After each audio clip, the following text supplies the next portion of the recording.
السلام علیکم ورحمۃ اللہ۔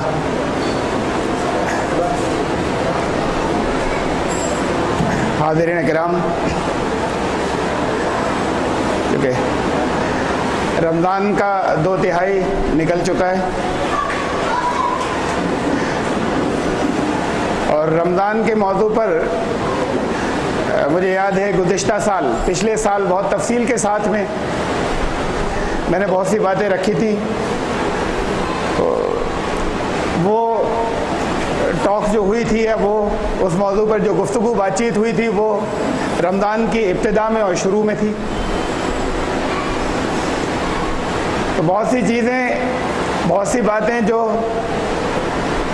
رمضان سے متعلق کہنے کی تھی، فی الحال اس کا وقت مفید تو ہمیشہ ہوتی ہیں، لیکن عمل کے اعتبار سے اگر شروع میں ہوتی تو زیادہ اچھا تھا۔ تو اس لیے میں نے صرف ان چیزوں کا انتخاب کیا ہے جن کی ریلیونس یا جن کی ضرورت اب بچے ہوئے دنوں میں زیادہ ہے۔ اور چونکہ ویسے تو زکوٰۃ ایک الگ اسلام کا رکن ہے، ایک الگ فریضہ ہے، لیکن بڑی تعداد زکوٰۃ رمضان میں ادا کرتی ہے، تو اس لیے زکوٰۃ سے بھی متعلق چند باتیں اس وقت میں رکھنا چاہوں گا۔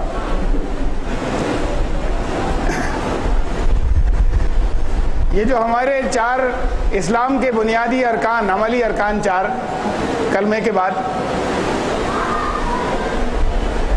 نماز، زکوٰۃ، روزہ اور حج، ان کے بارے میں جیسے اور ہمارے اسلام کے بہت سے موضوعات ہیں، ویسے ان کے بارے میں بھی یا ان کی انڈرسٹینڈنگ میں بہت افراط و تفریط ہوئی ہے ہمارے یہاں۔ یعنی جو اعتدال والی بات ہے، اور اسلام اصل اعتدال کا دین ہے، عدل کا، مختلف گروہوں کے تصورات اس اعتدال سے، عدل سے تھوڑا سا ہٹے ہیں۔ مثلاً میں صرف مثال میں رکھ رہا ہوں، جلدی اصل تو روزے کا بیان ہوگا کہ ایک بہت بڑی تعداد نماز کی میں مثال رکھ رہا ہوں، پہلے نماز اور زکوٰۃ اور حج، پھر آخر میں روزے کے سلسلے میں عرض کروں گا کہ جیسے بہت بڑی تعداد نماز کا جو وسیع مفہوم ہے، جو اس کا اصل اور وسیع مفہوم دین نے رکھا تھا، اس مفہوم کو سمجھنے سے بہت دور ہے ہماری بہت بڑی تعداد۔ 5 وقت کی جو ہماری یہ نمازیں ہیں، نمازوں کی ادائیگی، بس صلاۃ کا قرآن کا لفظ بس یہیں تک محدود ہو گیا۔ میں مثال دوں آپ کو، اصل میں تو وہ ہمارا موضوع نہیں ہے اس وقت، میں صرف مثال میں اس لیے جلدی میں رکھوں گا۔ حضرت ابراہیم علیہ السلام کی دعا ہے جو بیت اللہ کی تعمیر کے وقت حضرت ابراہیم علیہ السلام نے دعائیں کی تھیں، ان دعاؤں میں سے ہے بسم اللہ الرحمن الرحیم، ربنا انی اسکنت من ذریتی بواد غیر ذی زرع عند بیتک المحرم ربنا لیقیموا الصلاۃ۔ اے ہمارے رب، میں نے اپنی آئندہ آنے والی نسل کو یہاں اس جگہ لا کر، یہاں ایسی جگہ لا کر بسایا جہاں کوئی کھیتی نہیں ہوتی، کچھ پیدا نہیں ہوتا، کوئی ہریالی نہیں، وادی غیر ذی زرع، جہاں کسی طرح کی کوئی پیداوار نہیں ہوتی، عند بیتک المحرم، تیرے محترم گھر کے پاس، اس کے قرب میں، ربنا لیقیموا الصلاۃ، اے ہمارے رب یہ اس لیے کیا تاکہ یہ صلاۃ قائم کریں۔ صلاۃ کا قائم کرنا اگر یہ صرف یہی 5 وقت کی نماز ہوتی تو وہ اتنی دور جا کر قائم کرنی تھی۔ یہ تو وہاں بھی قائم کر سکتے تھے جہاں رہتے تھے، اور اس کے لیے ایسی جگہ پر جا کر بسایا وادی غیر ذی زرع میں کہ جہاں کوئی پیداوار نہیں ہوتی، لیکن وہاں بسانا ضروری ہے کہ صلاۃ کا قیام ہوگا۔ یہ صلاۃ کا قیام تو جہاں رہتے تھے ہر جگہ ہو سکتا تھا، اگر اسی کو صرف ہم کہیں 5 وقت کی نماز کو۔ یہ ایک مثال میں نے ایک جگہ سے دی، اصل میں تو بہت مقامات ہیں جہاں یہ غور کرنے کی بات ہے۔ تو صلاۃ اصل تو بہت وسیع بات ہے، پورا نظام ہے دین کا، اس پورے نظام کا جو مرکز ہے بیت اللہ، اس مرکز پر جا کر اپنی ضروریت کو چھوڑا تھا کہ یہاں پر وہ اس نظام کا یہ مرکز ہوگا، اللہ کی رہنمائی میں وہاں پر اس جگہ کا انتخاب کیا تھا اور وہاں لے جا کر چھوڑا تھا کہ پوری دنیا کے انسانوں کا یہ مرکز ہوگا اور یہاں سے اس نظام کا یہ مرکز ہوگا، اور اس نظام کے قیام کو اصل میں اقامت صلاۃ کہتے ہیں۔ تفصیل کا نہیں موقع، میں صرف مثال میں رکھ رہا تھا کہ اس کی اب بہت بڑی تعداد تو صلاۃ کا مطلب صرف اتنا ہی سمجھتی ہے 5 وقت کی نماز، اور چونکہ وہ صرف اتنا ہی سمجھتے ہیں تو اس کے رد عمل میں بہت سے لوگ ایسے ہیں ہمارے ہاں جو یہ کہتے ہیں کہ صرف وہی ہے، یہ 5 وقت کی نمازیں فضول ہیں، اس کا دین میں کوئی مقام نہیں ہے۔ تو بہرحال میں ایک جگہ ایک مقام میں نے رکھا ہے یہاں اس کے لیے بھی، سورہ نساء کی آیت ہے، اور اصل میں تو اس کو آیت نمبر 101 سے دیکھیں اگر آپ خود سے دیکھنا چاہیں جا کر، میں نے چھوڑ دی آیت 101 102 کہ اگر میدان جنگ ہو وہاں پر نماز کیسے ادا کی جائے۔ میں نماز پر آ گیا، لفظ جیسے ہم ہمارے یہاں نماز کہتے ہیں صلاۃ کے لیے، تو حکم وہاں پر ہوا کہ امام کے ساتھ میں، یا اس وقت نبی تھے، نبی صلی اللہ علیہ وسلم کے ساتھ میں پہلے اب صرف 2 رکعتیں وہاں پر ہونی ہیں سفر میں، تو پہلے آدھے لوگ اپنے ہتھیاروں سمیت کھڑے ہوں ان کے ساتھ، اور باقی آدھے جو ہیں وہ حفاظت کریں اور گارڈ کریں۔ اس کے بعد ایک سجدہ کر کے وہ پیچھے آ جائیں، پھر جو گارڈ کر رہے تھے وہ آگے جائیں اور وہ پوری کریں، اور یہ پیچھے والے جو ہیں وہ گارڈ کریں۔ اب ایک رکعت ہو جائے گی وہاں میدان جنگ میں، چھوڑی اس وقت بھی نہیں گئی۔ یہ ہوتا کہ بات کو پڑھ لیں گے جسے ہمارے یہاں قضا کہتے ہیں، تو اس وقت بھی چھوڑنے کی اجازت نہیں ہوئی جبکہ جان کا خطرہ ہے، اور جان کا خطرہ بھی دین کے لیے۔ اس کے بعد ہے یہ آیت ہے فَإِذَا قَضَيْتُمُ الصَّلَاةَ، اور پھر جب تمہاری نماز پوری ہو جائے، صلاۃ پوری ہو جائے، تو صلاۃ وہ نظام ہے، وہ تو کبھی پورا نہیں ہوگا، وہاں پوری ہونے کا تو کوئی مسئلہ ہی نہیں ہے۔ فَاذْكُرُوا اللَّهَ قِيَامًا وَقُعُودًا وَعَلَىٰ جُنُوبِكُمْ، تب بھی اللہ کو یاد کرنے کا لگاتار اس موقع پر خیال رکھنا، کھڑے ہوئے، بیٹھے ہوئے، اگر لیٹنے کا موقع آئے اس وقت بھی۔ فَإِذَا اطْمَأْنَنْتُمْ، اور جب وہ جنگ کے ماحول نہ بچے یا ایسا ہو کہ خوف والا ماحول ختم ہو جائے، وہاں پر حملے کے اندیشہ ختم ہو جائیں، فَأَقِیمُوا الصَّلَاةَ، تو پھر صلاۃ کا قائم کرنا۔ یہ نظام کی بات نہیں ہو رہی یہاں پورے، ان الصلاۃ کانت علی المؤمنین کتابا موقوتا، اور صلاۃ تو ایمان لانے والوں کے لیے پابندی وقت کے ساتھ فرض کی گئی ہے۔ یہ اس کا ایک جز ہے اور ایک حصہ ہے جو اس کی اسی نظام کو قائم کرنے کے لیے لازمی حصہ ہے، اس کے بغیر قیام نہیں ہوگا۔ لیکن اس کا کیا طریقہ تھا، کیا چیزیں تھیں، اس میں سے بہت سی چیزیں کم ہو گئیں۔ وہ صلاۃ، یہ 5 وقت کی نماز بھی جیسے صلاۃ ہے، جو اصل نظام جو صلاۃ تھا اس کی تیاری کے لیے تھا، وہ تیاری بھی ہماری ٹھیک سے نہیں ہو پاتی۔ اس لیے نہیں ہو پاتی کہ اس صلاۃ کو بھی اور اس نماز کو بھی جو 5 وقت کی ہے، ہماری جیسی یہ رسمیں رہ گئیں، ان رسموں میں بہت سی چیزیں چھوٹ گئیں جو بتائی گئی تھیں۔ اور میں تو صرف ایک ٹیسٹ کے لیے یہ رکھ رہا ہوں، قرآن شریف کی یہ کسوٹی ہے جو قرآن نے رکھی تھی، ان الصلاۃ تنہی عن الفحشاء والمنکر، نماز تمہیں تمام بے حیائیوں سے اور ساری طرح کی نیگیٹو تھنکنگ اور نیگیٹو جتنی طرح کی منفی سوچ ہے اور جتنے منفی اعمال ہیں، نیگیٹو ڈیڈ، ان سب سے روک دے گی، نماز روک دے گی۔ یہ نہیں کہا تھا کہ نماز پڑھتے ہو تو شرم کرو، رکتے کیوں نہیں؟ نماز ہی روک دے گی۔ بہت بڑی بھیڑ ہے، میں ان کی بات کر رہا ہوں جو نماز پڑھنے والے ہیں، جو نماز ادا نہیں کرتے انہیں جانے دیں۔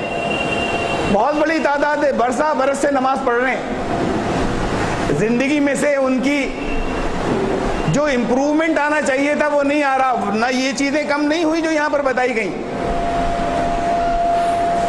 اگر پہلے وہ پڑوسی کو ستاتے تھے تو آج بھی ستاتے ہیں، معاملات پہلے خراب تھے آپس میں تو آج بھی خراب ہیں۔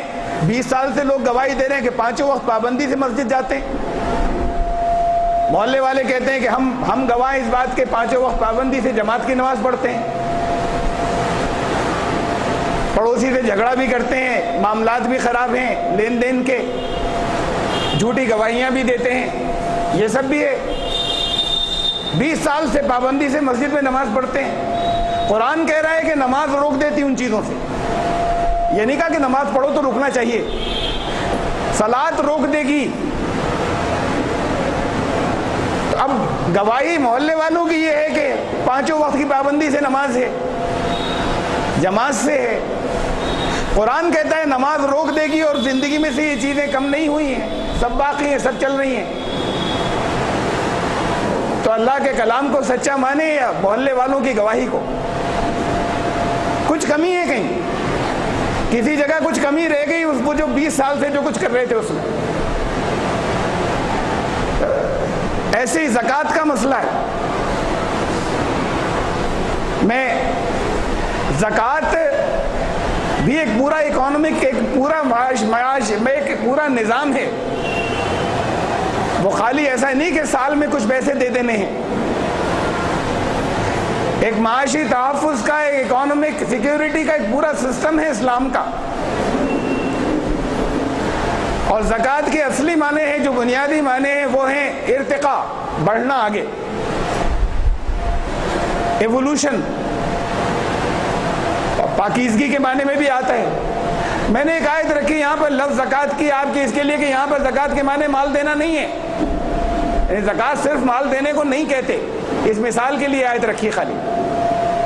یہ حضرت یحییٰ علیہ السلام کے لیے آئی ہے کہ حضرت یحییٰ علیہ السلام کی جب پیدائش ہوئی اس کے بارے میں قرآن کریم نے کہا ہے کہ وَحَنَانًا مِن لَدُنَّا وَزَکَاۃ، ہم نے اپنے یہاں سے انہیں رحم دلی، اور زکوٰۃ کا مطلب ہے پاکیزگی عطا کی۔ اور پھر یہ بھی ایوولوشن، ان کی اٹھان نشو و نما بڑی اچھی تھی اللہ کے نزدیک دین کے اعتبار سے، ہم نے ایسا بنایا تھا انہیں۔ تو اس کے زکوٰۃ کا مطلب پیسے دینا نہیں تھا یہاں۔ اور یہ قرآن شریف کی آیت ہے حضرت یحییٰ کے بارے میں، یہ زکوٰۃ لفظ آئے ہیں حضرت یحییٰ کے لیے۔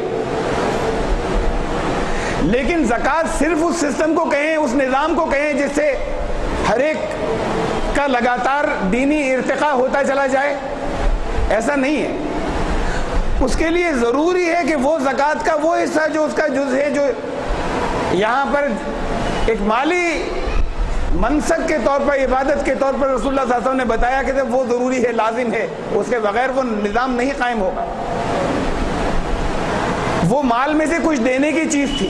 اب ویسے تو یہ زکوٰۃ کا مطلب الذی یؤتی مالہ یتزکیٰ، اس میں لفظ زکوٰۃ جو ہے یہاں پر اس کا مطلب زکوٰۃ نہیں ہے یتزکیٰ، کہ وہ اس کا تاکہ آگے بڑھ جائے، ارتقاء ہو جائے انسانیت کا اور اس کا اپنا۔ لیکن پھر زکوٰۃ کے لیے زیادہ تر مقامات پہ قرآن شریف میں آیا اقیموا الصلاۃ وآتوا الزکاۃ، زکوٰۃ دینا ہے، کوئی دینے کی چیز ہے۔ صلاۃ کے قیام کے ساتھ زکوٰۃ ادا کرو، اقیموا الصلاۃ وآتوا الزکاۃ۔ تو یہ مالی عبادت یا مال کو خرچ کرنا، اب کیسے کرنا اس کی کچھ تفصیلات ہیں الگ۔ مال تو کہ خرچ کو انفاق فی سبیل اللہ کہتے ہیں، زکوٰۃ نہیں کہتے۔ زکوٰۃ ایک خاص نظام ہے، خاص سسٹم ہے جو دیا گیا، جس کے اندر مال کا خرچ کرنا تھا۔ یہ جیسے یہ میں نے مثال میں رکھی ہے آیت کہ سود کے اندر جیسے کہا کہ تم مال جو کچھ دیتے ہو اس میں برکت نہیں ہوتی اللہ کے نزدیک، اور تم زکوٰۃ کے لیے جو کچھ بھی مال دیتے ہو وہ مال تمہارا بڑھایا جاتا ہے۔ تو بات یہ مال کی ادائیگی کو کہتے ہیں زکوٰۃ، پورے اکانومک سسٹم کو بھی کہتے ہیں۔ میں صرف کہنا ہی چاہ رہا تھا یہ مثالیں دینے کے بعد کہ ہمارے یہ جو بنیادی ارکان ہیں، جس میں سے میں نے ابھی 2 کا ذکر کیا، صلاۃ اور زکوٰۃ، اس کا بڑی تعداد نے تو بڑا چھوٹا اور محدود مفہوم لے رکھا ہے. اور پھر ایسے بھی لوگ ہیں ہمارے یہاں کہ جو کہتے ہیں کہ یہ جو محدود مفہوم رکھا ہے یہ اس کا بالکل سرے سے انکار کرتے ہیں کہ اس کی حقیقت نہیں، دونوں درست ہیں اور دونوں کی حقیقت ہے. یہاں سے اس کی مشقیں ہیں، لازمی مشقیں ہیں جس کے ذریعے وہ نظام پھر قائم ہوگا. اور اس کے معنی میں اصل میں دونوں چیزیں شامل ہیں. میں حج کی مثال اور دے رہا ہوں. حج کے لیے قرآن نے یہ کہا کہ وَأَذِّن فِي النَّاسِ بِالْحَجِّ، اعلان عام کر دو دنیا کے انسانوں میں حج کے لیے. اور اس کے بعد پھر آگے کہا، یہ میں درمیان کا ٹکڑا میں نے آپ کو دیا سورہ حج میں سے، لِيَشْهَدُوا مَنَافِعَ لَهُمْ، یہ غائط بتائیے، مقصد بتایا حج کا، تاکہ منافع لہم، یہاں اسی دنیا میں ان کو جو منافع ہوں گے اس حج سے اس کا مشاہدہ کر لیں، لوگ اپنی آنکھوں سے دیکھ لیں کہ کتنا نفع ہو رہا ہے انسانیت کو اور دنیا والوں کو یہاں اکٹھا ہونے سے. آپ کے حج میں جانے سے دنیا کو کوئی نفع نہیں ہوتا. اپنے اپنے طواف کرتے ہیں لوگ، احرام باندھ کر مختلف مناسک ادا کرتے ہیں، اپنے اپنے گھر چلے آتے ہیں. دنیا کو کوئی نفع پہنچ جائے، انسانوں کو کوئی نفع پہنچ جائے، اپنے آپ کو نہیں پہنچتا. اس اعتبار سے کوئی کیفیات پیدا ہو جائیں اسے ہم نفع کہیں تو ٹھیک ہے، اور اصل میں وہ بھی بہت تھوڑے سے دنوں باقی رہتی ہیں لوگوں میں. لیکن بات یہاں اس کیفیات کی نہیں ہو رہی ہے. منافع جو قرآن نے کہا یہ دنیا کے نفعوں کی بات کہی ہے کہ وہاں اس حج کے اجتماع سے یہاں اس دنیا میں منافع ہونے چاہیے، اور صرف جانے والوں کو نہیں، تمام دنیا والوں کو نفع ہونا چاہیے.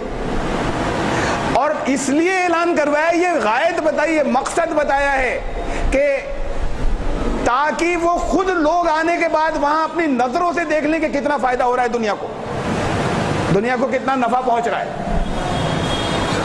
یہ تھا اس کا وسیع مفہوم حج کا. اقوام متحدہ کا پہلا تصور انٹرنیشنل پیس کانفرنس کا، یہ تو انہوں نے 1914 میں لیگ آف نیشنز بنائی تھی، پھر وہ فیل ہو گئی. اس کے بعد اقوام متحدہ بنائی ہے، وہ بھی لولی لنگلی، اس کے اندر کس انداز کی سیاستیں ہیں، کن کا کنٹرول ہے. بہرحال امن کے لیے بنائی ہے انہوں نے، امن کے قیام کے لیے. دنیا کے سارے ملکوں کے نمائندے جاتے ہیں اور وہ امن کے قیام کی بات کرتے ہیں. دنیا کے سارے ملک کے نمائندے بیت اللہ پر آتے ہیں، اپنی اپنی زبانیں بولتے ہوئے اپنے اپنے مناسک ادا کر کے اپنے اپنے گھر چلے جاتے ہیں، اور کوئی رابطہ نہیں ہوتا ایک دوسرے سے. جیسے مسجد اس بات کی خالی آپ کے محلے کی مسجد صرف اس لیے نہیں تھی کہ آپ وہاں 5 وقت نماز پڑھیں، اس کے علاوہ خبردار کوئی اور بات منہ سے نہ نکلے. یہ تو مسلمانوں کے مسائل وہیں سے سارے طے ہوا کرتے تھے ایمان لانے والوں کے. جیسے ہی کوئی ضرورت پیش آتی تھی، نبی کریم صلی اللہ علیہ وسلم اجتماعی ضرورت پیش آتی تھی، مسجد میں لوگوں کو بلاتے تھے اور سب چیزیں وہاں طے ہوا کرتی تھی. تو مسجد تو کمیونٹی سینٹر ہر محلے کا ہونا تھا، جہاں پر لوگوں کے مسائل طے ہوں اور یہ 5 وقت کی نماز بھی ہو، لوگوں کی دینی مسائل بھی اور ملت کے دنیاوی مسائل بھی. اب نہیں رہی مسجد، اس کے ہمارے یہاں مرکز مسجدیں نہیں ہیں. ایسے ہی ساری دنیا کا ایک مرکز اسے قرار دیا تھا، ساری انسانیت کا، کہ اگر سوڈان کے اندر لوگ بھوک سے مر رہے ہیں اور جتنے لوگ وہاں پر گئے ہیں جن جن ملکوں کے، اگر صرف ایک دن کی اپنی آمدنی دنیا کے مسلمان سوڈان کو بھیج دیں تو پورے سال کا بجٹ پورا ہو جائے ان کا، کہ وہاں قحط نہیں رہے گا. پھر دنیا میں کس جگہ پر صرف مسلمانوں کے نہیں، انسانیت کے کیا کیا مسائل ہیں وہاں اکٹھا ہوتے، وہاں پر کچھ اس کے مشورے ہوتے، بات چیت ہوتی. زبانیں الگ ہیں، ارے زبانیں تو ان کی بھی الگ ہیں. یونائٹڈ نیشنز کے اندر جو لوگ اکٹھے ہوتے ہیں وہاں سب کو سب زبانیں نہیں آتی ان نمائندوں کو، لیکن ان کے تو کانٹیکٹ ہو جاتے ہیں ایک دوسرے سے، وہ ساری باتیں ایک دوسرے سے کہہ لیتے ہیں، سمجھ لیتے ہیں، ڈسکس کر لیتے ہیں. اور ہم اپنی الگ الگ زبانیں بولتے ہوئے صرف اپنے وہ مناسک ادا کرتے ہیں، جیسے یہاں پر صرف نماز یہ پڑھنا ہو گیا نماز، ایسے ہی اس کے بڑے محدود مفہوم رہ گئے. یہ بھی موضوع نہیں ہے، میں معافی چاہتا ہوں، بڑی تفصیلی جو کچھ قرآن نے کہا صرف اس کی روشنی میں، میں اپنی طرف سے نہیں کہہ رہا، لیکن یہ میں صرف مثال میں رکھ رہا ہوں سامنے کہ کچھ لوگوں نے تو اس کا وسیع مفہوم کھو دیا ہماری ان سے، کہ اصل میں وہ سارا اصل مقصد کیا تھا اور اصل نظام کیا تھا، اور کچھ لوگوں نے اس کی تیاری کے لیے جو لازمی مناسک تھے اس کو منع کیا اور اس کا انکار کیا کہ یہ نہیں تھے کوئی، اصل تو وہی تھا جو کچھ تھا۔ یہ افراط اور تفریط ہوئی، کچھ نے اسے چھوڑا کچھ نے اسے چھوڑا، کمی بیشی۔ میں روزے پر آ رہا ہوں جو اصل موضوع ہے ہمارا، یہ میں نے مثال میں رکھی تھی 3 آپ کو، نماز اور زکوٰۃ اور حج کی مثال رکھی تھی، افراط اور تفریط کی وسیع مفہوم، اور اس کی اپنی حقیقت ہے، اس کی اپنی حقیقت ہے۔ اب اس روزے سے 3 چیزیں پیدا ہونی تھی، جو درمیان میں ہمارے پاس 6 آیات ہیں قرآن کریم کے اندر فرض روزوں سے متعلق۔ پہلی چیز تقویٰ پیدا ہو جائے تمہارے اندر۔ بسم اللہ الرحمن الرحیم، یا ایھا الذین آمنوا کتب علیکم الصیام کما کتب علی الذین من قبلکم لعلکم تتقون۔ تمہارے اوپر روزے فرض کیے گئے، پچھلی امتوں پہ بھی فرض کیے گئے تھے، اور اس کی مقصد یہ تھا کہ تمہارے اندر تقویٰ پیدا ہو جائے۔ کتنی بڑی تعداد روزے رکھ رہی کم سے، جو نہیں رکھ رہے میں ان کی بات نہیں کر رہا، جو بچپن سے پابندی سے رکھ رہے ہیں، کسی کو 15 سال ہوئے، کسی کو 30 سال ہو گئے، کسی کو 50 سال ہو گئے، کسی کو اس سے زیادہ ہو گئے، بچپن سے رکھ رہے ہیں پابندی سے، ہر رمضان میں اگر کوئی بیماری نہ ہو، کوئی شرعی عذر نہ ہو تو۔ قرآن کہہ رہا ہے اس لیے رکھوائے گئے تھے کہ تقویٰ پیدا ہو جائے گا تمہارے اندر۔ کیا ہوا بھائی؟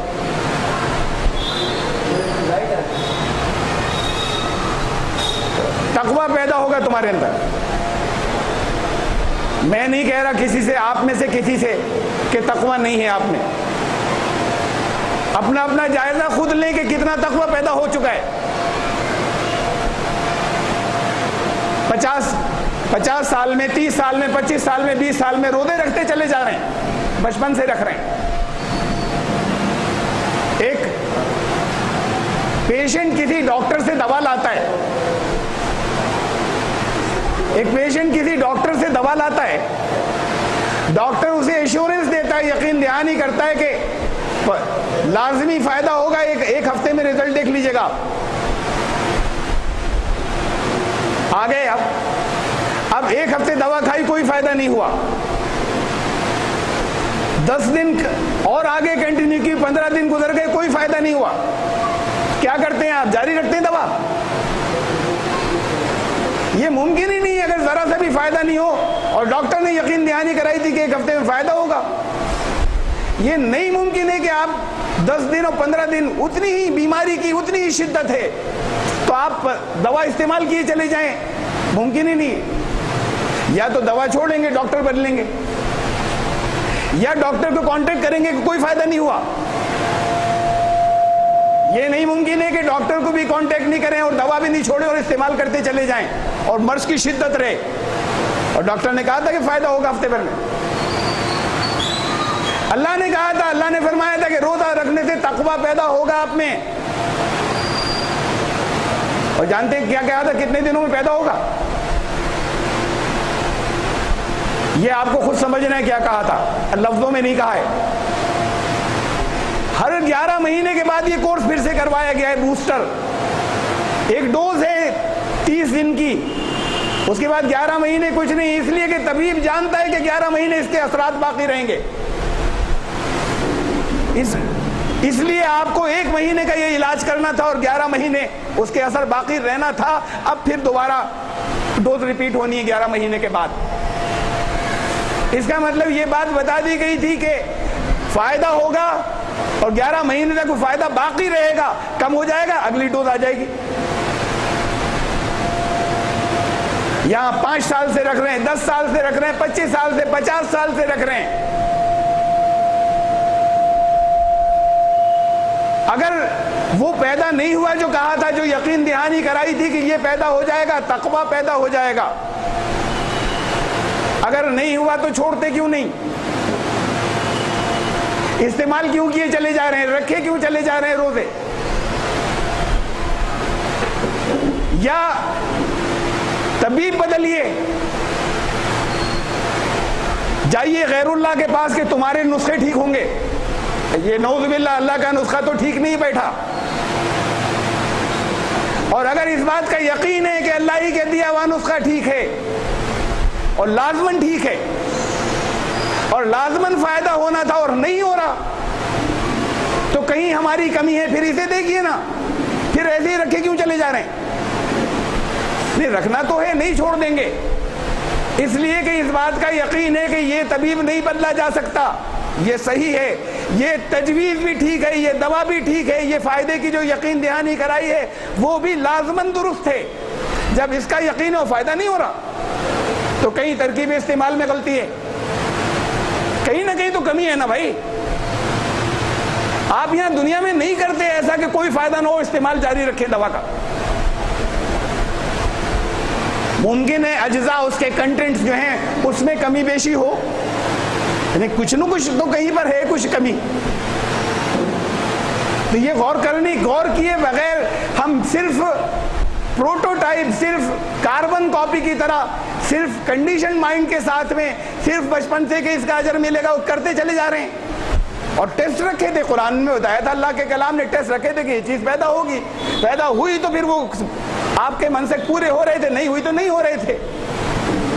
اگر زندگی کے اندر اصلاح ہو چکی اور آپ کی زندگی کے اندر سے منکرات ختم ہو گئے تو نماز ہو رہی تھی آپ کی, ورنہ نہیں ہو رہی تھی. اگر تقویٰ پیدا ہو چکا ہے تو روزے ہوئے تھے ورنہ نہیں ہوئے تھے. یہ ٹیسٹ خود قرآن نے رکھے ہیں, ہم کیے چلے جا رہے ہیں لگاتار. یہ رک کر نہیں سوچتے کہ نماز میں کس جگہ پر کہاں کمی رہ گئی, یہ رک کر نہیں سوچتے روزوں میں کہاں کمی رہ گئی. دو چیزیں اور بتائی تھی ان 5 آیات کے اندر, روزے سے کیا کیا تمہارے اندر پیدا ہوگا. وَلِتُكَبِّرُوا اللَّهَ عَلَىٰ مَا هَدَاكُمْ, لفظی معنی تو ہیں اللہ کی تم بڑائی کبریائی ظاہر کر سکو اس پر جو کہ اس نے تمہیں ہدایت دی ہے, اس پر جو اس نے تمہاری رہنمائی کی, تو اس کی وجہ سے تم اللہ کی بڑائی کا اظہار کر سکو. بڑائی کا اظہار کیا چیز ہوتی ہے بھائی؟ تب ہم اللہ اکبر کہتے ہیں, ابھی تو اللہ کی ذات کو تو ہلکا پھلکا سا ذہن میں بھی نہیں آئی, ہم نے اپنی عادتاً اللہ اکبر کہہ دیا کہ اللہ سب سے بڑا ہے. سب دنیا کہتی ہے, ہندو بھی کہتے ہیں کہ وہی سب سے بڑا ہے, ہمارے باقی ساری دیوی دیوتاؤں سے سب سے بڑا ہے. یہ وہ کہتے ہیں, جو شرک کرنے والے بھی کہتے ہیں سب سے اوپر وہ ہے, باقی نیچے ہیں. تو پھر بڑائی تو وہ بھی کرتے ہیں, اور اس کی بڑائی تو ہے اپنی جگہ پر قائم. ہم کیا بڑائی کریں گے اس کی اور ظاہر کریں گے؟ پوری دنیا پر اس کا کنٹرول ہے اور نظام, آسمانوں اور زمینوں پر. صرف انسان کو اس نے اجازت دی ہے, انسان اور جنوں کو ایک محدود حصے کے اندر ڈسکریشن دیا کہ تمہیں اجازت ہے کہ تم ہمارے نظام کے خلاف بغاوت بھی کر سکتے ہو. پہاڑ اور زمین اور آسمان اللہ کے نظام کے خلاف بغاوت نہیں کر سکتے. جانوروں کو جو انسٹنکٹس دی ہیں وہ اس کے ویسے ہی چل رہے ہیں, اس کے نظام کے خلاف بغاوت نہیں کرتے. انسان کو یہ ڈسکریشن اور آزادی دے دی گئی کہ تم چاہو تو کر سکتے ہو. تو انسان اپنے حلقے کے اندر اس نظام کو قائم کرے جس کے اندر اللہ کی بڑائی ہو, اللہ ہی کا قانون سب سے اوپر ہو. یہ ہے اللہ کی بڑائی کا اظہار یا قائم کرنا. ورنہ ہم کیا اللہ کی بڑائی کا نظام کو قائم کریں گے؟ خالی اللہ اکبر کہہ دیں گے بس. تو یہ چیز آئی یا نہیں آئی کہ دلوں کے اندر یہ رچ بس گیا ہو کہ ہمیں اللہ کا نظام قائم کرنا ہے یہاں پر, یہ ہے اصل میں اس کی بڑائی کا اظہار. ورنہ بڑا تو وہ ہے ہی ہو, خالی اللہ اکبر کہہ دینے سے بڑائی ظاہر تھوڑی ہوتی ہے. وَلَعَلَّكُمْ, یہ تیسری چیز, یہ قرآن نے کہا وَلَعَلَّكُمْ تَشْكُرُونَ. یہ 3 چیزیں بتائیں تھی, 3 ٹیسٹ روزوں سے آئیں گے. یہ وَلَعَلَّكُمْ تَشْكُرُونَ, تمہارے اندر تمہیں شکریہ کرنا آ جائے. شکریہ کیا چیز ہے؟ Thank you. شکریہ کہتے ہیں قدر کو, قدردانی کو. مجھے ایک آپ نے فلاور ویس پریزنٹ کیا, گلدان بہت خوبصورت, اس کا شکریہ یہ ہے, زبان سے تو میں کہہ دوں آپ سے کہ بہت بہت شکریہ, تھینک یو. اس کا شکریہ یہ ہے کہ میں اپنے ڈرائنگ روم میں رکھوں اس میں خوبصورت پھول لگا کر. کسی دن آپ آئیں دیکھیں تو آپ کو خوشی ہوگی کہ میں نے دیا تھا, یہاں رکھا ہوا ہے. اور آپ تشریف لائیں اور آپ یہ دیکھیں کہ اسے لے کر میں واش روم میں اسے لے کر لیٹرین جا رہا ہوں پانی بھر کے. استعمال تو ہو سکتا ہے نا, ایسے بھی ضرورت کے لیے استعمال کر رہا ہوں, پھینکا نہیں میں نے. اسے لیٹرین کے لوٹے کی طرح استعمال کرنا شروع کر دیا. تو اپنی ضرورت کے لیے استعمال کر رہا ہوں, آپ کی دی ہوئی چیز اسے کام میں لا رہا ہوں میں اپنے. اگر آپ نے دیکھ لیا تو زندگی میں کبھی کچھ اور نہیں دیں گے, اس لیے کہ وہ اس کا صحیح استعمال نہیں ہے, وہ اس کی قدردانی نہیں ہے. اس کی قدردانی یہ ہے کہ جو اس کا صحیح موقع میل اور صحیح استعمال ہو وہ ہونا چاہیے, تب شکریہ ہوا. خالی زبان سے تھینک یو کہنا شکریہ نہیں ہے. الحمدللہ الحمدللہ کی آپ ہزاروں تسبیحیں پڑھ لیجئے, دل میں جذبہ ہونا چاہیے نا. اب آپ نے کچھ کیا, کوئی بھلائی کی اور میں نے کہہ دیا تھینک یو. اگر آپ دل کے اندر جھانک کر دیکھ سکتے ہو اور فرض کیجئے آپ کو پتہ چلتا دل اندر سے خالی, یہ بالکل بھی شکریہ وکریہ اس کے دل کے اندر نہیں ہے, منہ سے کہہ رہا ہے ایسی, نہیں قبول کریں گے آپ. اور یہ وہ جو دلوں کے حال جانتا ہے. ہم تو یہاں زبانی تھینک یو سے دھوکہ کھا لیتے ہیں نا, اس لیے کہ دل کا حال نہیں جانتے. الحمدللہ کی روز تسبیح چل رہی ہے, ہر نماز کے بعد اگر ایک ہی تسبیح پڑھی تھی ہر نماز کے بعد, دن میں 5 بار اللہ آپ کو الحمدللہ کہہ رہے ہیں, شکریہ ادا کر رہے ہیں. وہ جو دلوں کے اندر کا حال جانتا ہے, اگر اس پر یہ کھلے کہ شکریہ کے جذبات اندر تو ہے نہیں, زبان ہل رہی تھی, تو یہ دھوکہ پکڑا جائے گا نا. اور قدردانی شکریہ کی بات یہ ہے کہ نعمت کا شکریہ ہوتا ہے اور نعمت کی قدر ہوتی ہے, اور دل کے اندر اگر شکریہ کے جذبات نہیں ہو تو پھر کبھی کچھ دینے کا اس کا دل نہیں چاہے گا. فرمایا اپنے کلام کے اندر اللہ پاک نے وَإِسْتَأْذَنَ رَبُّكُمْ لَئِن شَكَرْتُمْ لَأَزِيدَنَّكُمْ, یہ اللہ نے اذن عام کر دیا. استعاذنا ربکم یعنی قانون جاری کر دیا. لَئِن شَكَرْتُمْ, اگر تم نے شکریہ ادا کیا, لَأَزِيدَنَّكُمْ, لازماً بڑھاؤں گا نعمت. ارے ایسا تیر بہادر نسخہ ہے, ایسا کہ جو کبھی فیل ہی نہیں ہو سکتا. یہ اللہ سے لینے کا نسخہ, یقینی نسخہ, اللہ سے لینے کا بتا دیا. لا, لام زبر لا کہتے ہیں, لام تاکید عربی کے اندر. لَأَزِيدَنَّكُمْ, لازماً بڑھاؤں گا. یہ نہیں ہو سکتا کسی کی بڑھے گی کسی کی نہیں بڑھے گی, سب کی. شکریہ ادا کیا ہو تم نے نعمت کا, آپ نعمت کا شکریہ ادا کر کے دیکھیے جسے ملی ہے. اللہ نے کہا میں لازماً بڑھا دوں گا, یہ وعدہ کیا ہے, اور اللہ سے سچا کسی کا وعدہ نہیں ہوتا.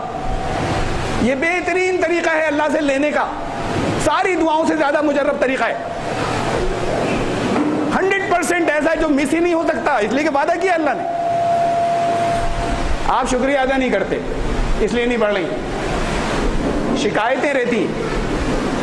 تب کیا حال ہے ان کے, ٹھیک ہی ہیں بس, یا رسمی طور پہ آپ نے کہہ دیا اللہ کا شکر ہے بس ٹھیک ہیں. اور ویسے تو یہ کہ بھائی یہ اتنی یہ تکلیف یہ ہے, یہ ایسا ہے, وہ فلاں چیز ٹھیک ہی نہیں ہو رہی, اتنی پریشانی ہے, اتنے حالات میں کیا کر رہے ہیں آپ؟ یہ اللہ کی شکایت کر رہے ہیں دوسرے سے. یہ اللہ کی شکایت ہے کہ وہ جو کہ ہمیں اس حال میں رکھا ہوا ہے اس وقت. اللہ نے اتنی نعمتیں دی ہیں, اتنی, ہر شخص کو ہم میں سے ہر ایک کو الگ الگ, ہر ایک کی الگ طرح کی ہیں. مجھے کچھ ایسی نعمتیں دی ہیں جو آپ میں سے کسی کو نہیں دی, اور آپ میں سے ہر ایک کو اللہ نے کچھ ایسی نعمتیں دی ہیں جو کسی اور کو نہیں دی. روزانہ پتہ نہیں کتنی ملتی ہیں, لیکن شکایت والی باتیں پہلے زبان پر آ جاتی ہیں. شکریہ ادا کر کے دیکھیے, لیکن زبان ہی الحمدللہ نہیں. وہ زبان ہوگی بڑی اچھی بات ہے, نہ ہو زبان تو بھی کوئی فرق نہیں پڑتا. وہ شکریہ کے جذبات دل کے اندر آ جائیں اور قدردانی آپ کے ایکشنز میں آ جائے. اللہ نے کہا لَأَزِيدَنَّكُمْ, میں بڑھا دوں گا لازماً نعمت کو. یہ ایسا ہی, اس سے زیادہ اچوک طریقہ ہی نہیں اللہ سے لینے کا کوئی, کہ آپ شکر گزار بن جائیے عملاً, یہ تسبیح سے نہیں. بہرحال موضوع کا حق تو اس میں سے کچھ باتیں میں نے پچھلے سال کہی تھی, اور جو وقت ہمارے پاس بچا ہے موضوع کا وقت تو پورا اس میں بھی ادا نہیں ہوتا. میں اس میں سے چند باتیں پھر دوبارہ کہوں گا آگے روزوں ہی کے تعلق سے، میں دوبارہ کہوں گا ذرا زیادہ وضاحت کے لیے اور زیادہ تاکہ پریکٹیکل ہو جائیں آپ کیسے کریں، اس لیے آگے چل رہا ہوں میں فی الحال۔ یہ ایک آیت ہے جو رمضان کے روزوں سے متعلق جو 5-6 آیات ایک ہی جگہ پر آئیں سورہ بقرہ میں، آیت نمبر 185، شہر رمضان الذی انزل فیہ القرآن ھدی للناس بینات من الھدی والفرقان۔ یہ رمضان کا مہینہ وہ ہے جس کے اندر قرآن کریم کا نزول ہوا، جو تمام دنیا کے انسانوں کے لیے ہدایت ہے، اور بالکل کھلی کھلی باتیں ہیں اس کے اندر ہدایت کی۔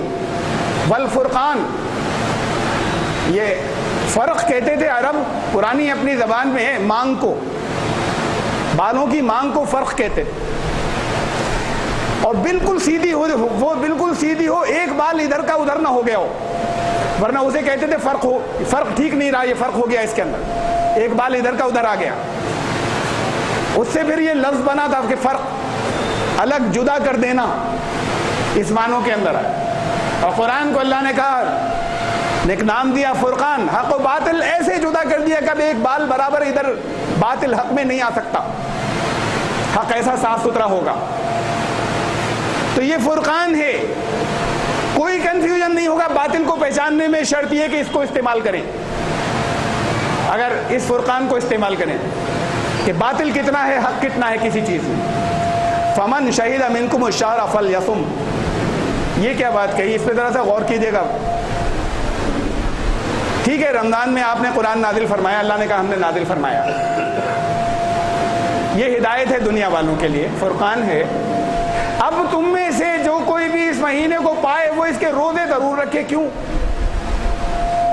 اللہ نے حکم دیا رکھیں گے، لیکن یہاں تو وجہ بتائی جا رہی، چونکہ ہم نے قرآن نازل کیا تھا اس لیے اس مہینے میں روزے رکھنا، تو یہ اس سے تعلق کیا ہوا؟ ویسے ہی حکم دیا جاتا کہ کرو اور کوئی وجہ نہیں بتائی جاتی ہم کریں گے، یہاں وجہ بتائی ہے کہ چونکہ یہ ہوا کہ چونکہ اس مہینے میں ہم نے یہ قرآن نازل کیا ہے اس لیے تم میں سے جو کوئی اس مہینے کو پائے وہ روزے ضرور رکھے۔ تو اس کا کیا کنیکشن کیا ہے، تعلق کیا ہے؟ روزے اس لیے رکھنے اس مہینے میں، اس مہینے کا انتخاب روزے رکھنے کے لیے اللہ نے اس لیے کیا تھا کہ قرآن نازل ہوا تھا اس میں۔ تو کنیکشن کیا ہے، تعلق کیا ہے آپس میں؟ اس تعلق کو نہیں سمجھیں گے تب بھی روزے کی اہمیت سے واضح نہیں ہوگی پوری۔ یہ چھوڑ رہا ہوں میں کچھ چیزیں۔ یہ مہینہ جہاد کی تیاری کا مہینہ ہے۔ کون سا جہاد؟ فلا تطع الکافرین وجاہدہم بہ جہادا کبیرا، وجاہدہم بہ جہادا کبیرا۔ اس قرآن کو لے کر کھڑے ہو اور جہاد، زبردست جہاد کر ڈالو۔ جہاد کبیر کہا ہے اسے، بڑا جہاد، جہاد کبیر۔ اور اس کی عربی کے اندر یہ جو کبیر، الگ الگ فارمز ہیں نا اس بڑائی کو کہنے کے، اکبر، بڑا، کبیر۔ کبیر کا مطلب ہمیشہ بڑا، جو ہمیشہ بڑا ہوگا، لگاتار اس کے اندر تسلسل ہوتا ہے، کنٹینیوٹی ہوتی ہے۔ وہ جو کبھی چھوٹا نہیں تھا وہ جو کبھی چھوٹا نہیں ہوگا، ہمیشہ بڑا رہے گا، کبیر۔ ایسا جہاد کہ جو کبیر ہے، کہ جو ہمیشہ وہ جہاد بڑا ہی رہے گا، کسی طرح کے جہاد سے چھوٹا نہیں ہوگا، نہ کبھی چھوٹا تھا۔ وجاہدہم بہ، ان کافروں سے، ان نہ ماننے والوں سے، ان ناشکروں کے ساتھ میں جہاد چھیڑ دو اس قرآن کو لے کر، اور وہ جہاد ہے جہاد کبیر، بڑا جہاد ہے۔ اس قرآن کے ذریعے، بہ، اس قرآن کے ذریعے، اس جہاد، یہ قرآن نازل ہوا جس مہینے میں، اسے اس جہاد کی تیاری کا مہینہ بنایا گیا۔ یہ ہے اہمیت اس کی کہ روزے جو رکھنے ہیں، اگر ہمارے بہت سے جو ذرا لبرل ہمارے غیر مسلم بھائی ہوتے ہیں، روزے بعض اوقات رکھتے ہیں وہ۔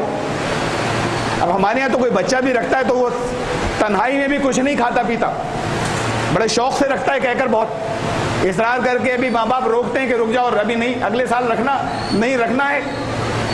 اور پھر شام تک جیسی بھی اس کی حالت ہو جائے وہ کبھی تنہائی میں بھی کچھ نہیں کھاتا پیتا. وہاں تو ایک ایمان کی بات ہے. یہ معلوم نہیں ہمارے غیر مسلم بھائی جو رکھتے وہ چپکے سے کچھ کھاتے پیتے ہم اس لیے کہ وہاں تو کوئی ایمان کی بات ہے نہیں. جب نہیں کھاتے ہوں گے خوشگمانی یہی ہے, پورے دن کچھ نہیں کھاتے پیتے ہوں گے. اب پورے دن کچھ نہیں کھایا پیا صبح سے رات تک, اگلے دن اگر آپ کہیں کل اور رکھیے ایک اور, کہیں گے نا آپ کچھ دن بعد رکھیں گے, ابھی نہیں ہوئی ہو گیا ایک, اگلے دن نہیں رکھیں گے. اچھا اگر کوئی آپ کے بہت کہنے سے اگلے دن رکھے اور تیسرے دن آپ کہیں اب آج اور, ہرگز نہیں رکھیں. یہ بڑی سخت ریاضت ہے. صبح سے شام تک کچھ نہیں کھانا پینا بہت زیادہ مشکل کام نہیں ہے ایک دن, لیکن اس کی کنٹینیوٹی, اس کا تسلسل مشکل ہے. اگلے ہی دن پھر کرنا ہے یہ بہت مشکل ہے, اس کے اگلے دن پھر کرنا ہے, تیسرے دن کوئی نہیں کر سکتا, کوئی نہیں کرے گا, راضی نہیں ہوگا کبھی. اور یہ 30 دن کرتے ہیں. اتنی نامکمل, اتنی ناممکن قسم کی ریاضت 30 دن تک کرتے ہیں, اور پھر 11 مہینے کے بعد 30 دن, پھر 11 مہینے کے بعد 30 دن. یہ صرف فیتھ ہے, ایک یقین جو کرا دیتا ہے, یہ بس کی نہیں ہے ویسے کسی کے. یہ اتنی سخت ریاضت ہے, یہ جہاد کی تیاری ہے یہ. لیکن اگر آپ کے سامنے مقصد نہیں ہو تو پھر وہ تیاری ویاری ختم ہو جاتی ہے, خالی تکلیف رہ جاتی. مقصد اگر سامنے نہیں تھا. پہلا رمضان جب یہ روزے فرض ہوئے تھے سن 2 ہجری, پہلا رمضان, پہلا تو مشکل ہوتا ہے, اور مشکل آپ کے یہاں ابھی گرمی کا مہینہ, یہ گرمی کا مہینہ نہیں ہے, برسات کا مہینہ ہے. بھائی یہی ہوتا ہے کہ امت ذرا زیادہ ہو جاتا ہے. وہاں پر اس وقت 50 ڈگری ٹیمپریچر ہوتا ہے سعودی عرب کے اندر. 50 کا اعلان نہیں کرتے وہ, اس لیے کہ انہیں کچھ مزدوروں کو حقوق دینے پڑتے ہیں, چھٹیاں دینی پڑتی ہیں جب 50 ڈگری ہو جائے تو.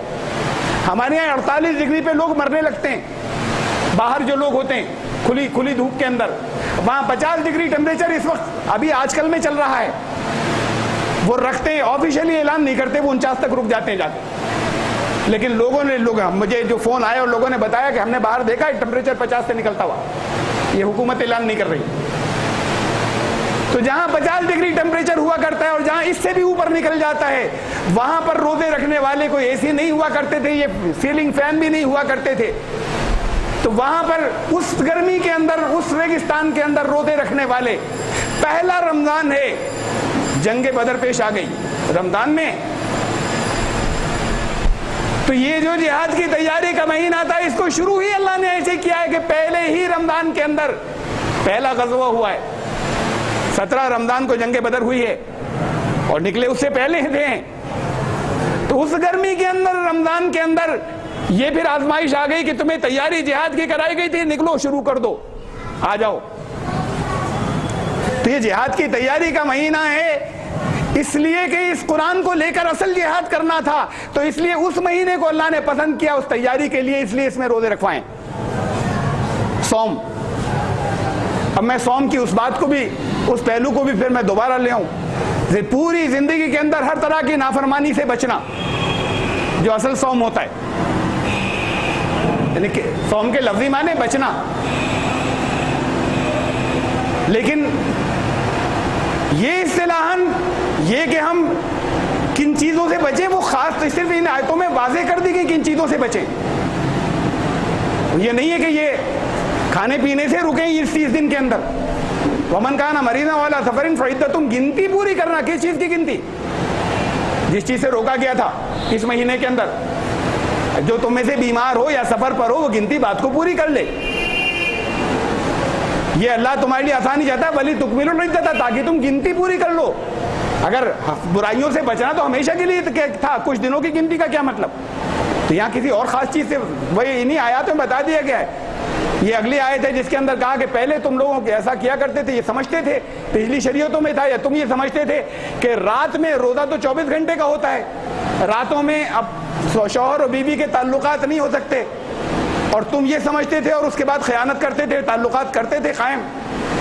اللہ کو معلوم ہوا فتاب علیکم وعفا عنکم فالآن باشروہن, اب تم آپس میں تعلقات کر سکتے ہو روز رمضان کی راتوں میں.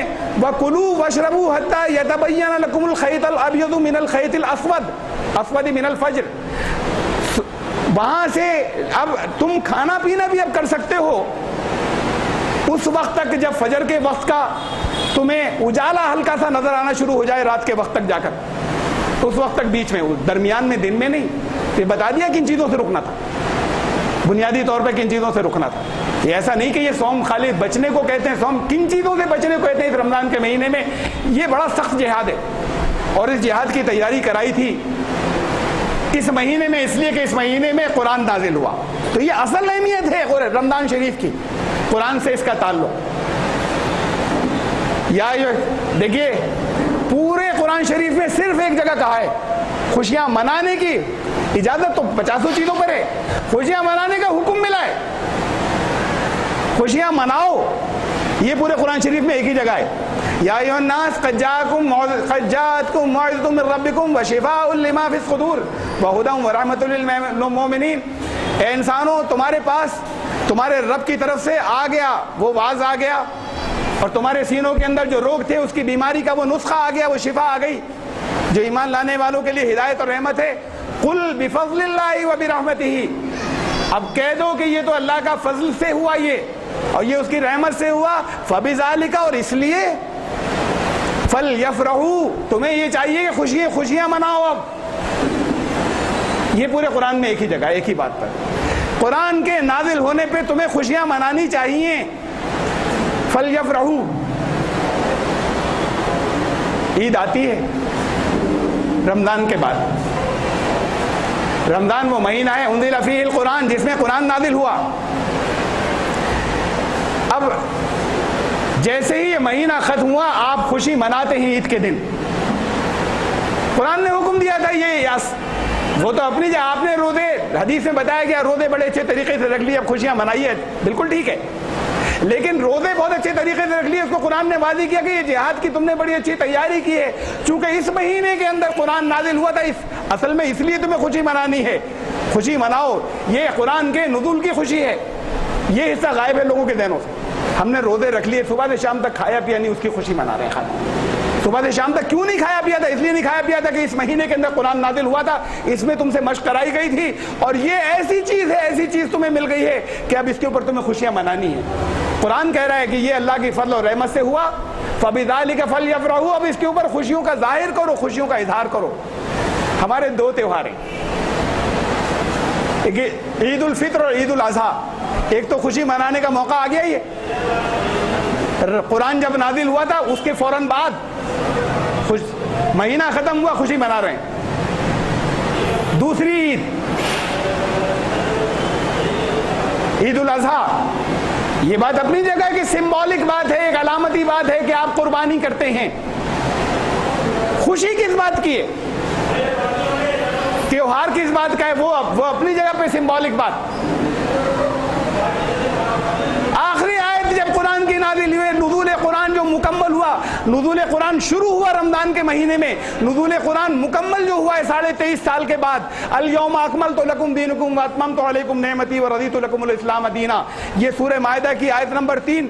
یہ جب نازل ہوئی, عرفات کے میدان میں نازل ہوئی, جب نبی کریم صلی اللہ علیہ وسلم حج کے لیے تشریف لے گئے تھے, ایک ہی حج آپ نے کیا تھا, عرفات کے میدان میں کھڑے تھے, اس وقت یہ نازل ہوئی, اور اس کے بعد پھر کوئی آیت نازل نہیں ہوئی, قرآن مکمل ہو گیا.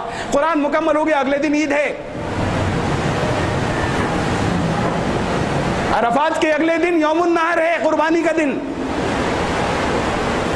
دونوں عیدوں کا تعلق قرآن سے ہے, ایک قرآن کی ابتدا اور ایک قرآن کے نزول کا آخر. جیسے ہی قرآن پورا ہوا ہے مکمل, اگلے دن اب خوشی منانی ہے, عید ہے.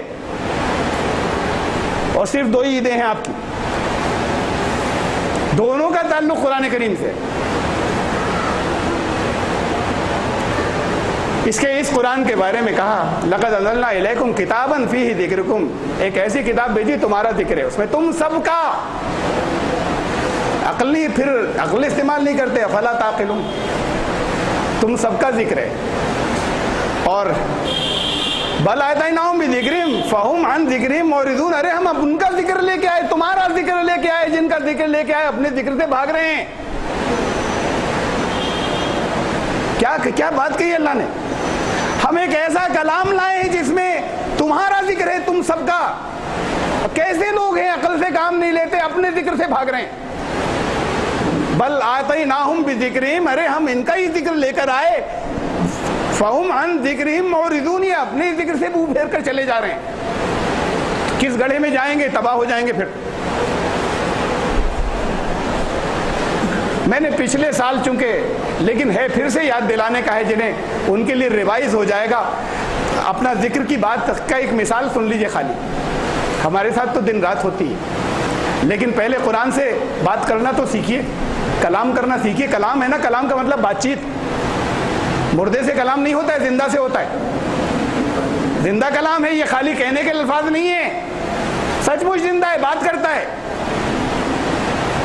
آپ کے سوالوں کے جواب دیتا ہے, آپ کی ہر مشکل کو حل کرتا ہے, جواب آتا ہے. وہ ایک واقعہ خالی میں سنا رہا ہوں, میں نے پچھلے سال سنایا تھا, لیکن لوگ ان کی یاد دہانی ہو جائے گی, اور لوگ وہ بھی ہیں جو پچھلے سال نہیں تھے. بابری مسجد کی شہادت کے دن کی بات ہے. میں اور میرے استاد مولانا شمسید عثمانی رحمۃ اللہ علیہ, ہم دیوبند میں تھے, ایک کام سے گئے تھے, ایک پروگرام تھا وہاں سے. اس کے اگلے روز کی بات, اگلے روز کی. وہاں سے شام کا وقت ہو گیا, واپسی تھی. خبریں ہی آنے لگی جگہ جگہ سے کہ کرفیو لگ رہا ہے, جگہ جگہ پورے یو پی میں جگہ جگہ کرفیو لگتا چلا جا رہا ہے. اب فلاں شہر میں لگ گیا, اب فلاں شہر میں لگ گیا, اب وہاں بھی لگ گیا. دیوبند سے رامپور تک کے راستے کے ابھی شہروں میں نہیں لگا تھا کسی جگہ. ہمیں واپسی کرنی تھی, کار سے تھے ہم. اب یہ فیصلہ کرنا تھا کہ چلیں, ابھی رات کا وقت ہے, ٹینشن کے علاقوں میں سے رات کو گزریں یا نہ گزریں. ٹینشن تو تھا چاہے کرفیو نہ لگاؤ, اسی لیے لگ رہا تھا کرفیو. اور اگر رک گئے, صبح کا انتظار کیا, تو ہو سکتا ہے کرفیو لگ جائے, تو پھر پتہ نہیں کتنے دنوں پھنسے رہ جائیں, گھر ہی نہیں جا سکتے. تو سمجھ میں نہیں آ رہا تھا کیا کریں. استاد محترم نے فرمایا کہ چلو اللہ سے پوچھ لیتے ہیں.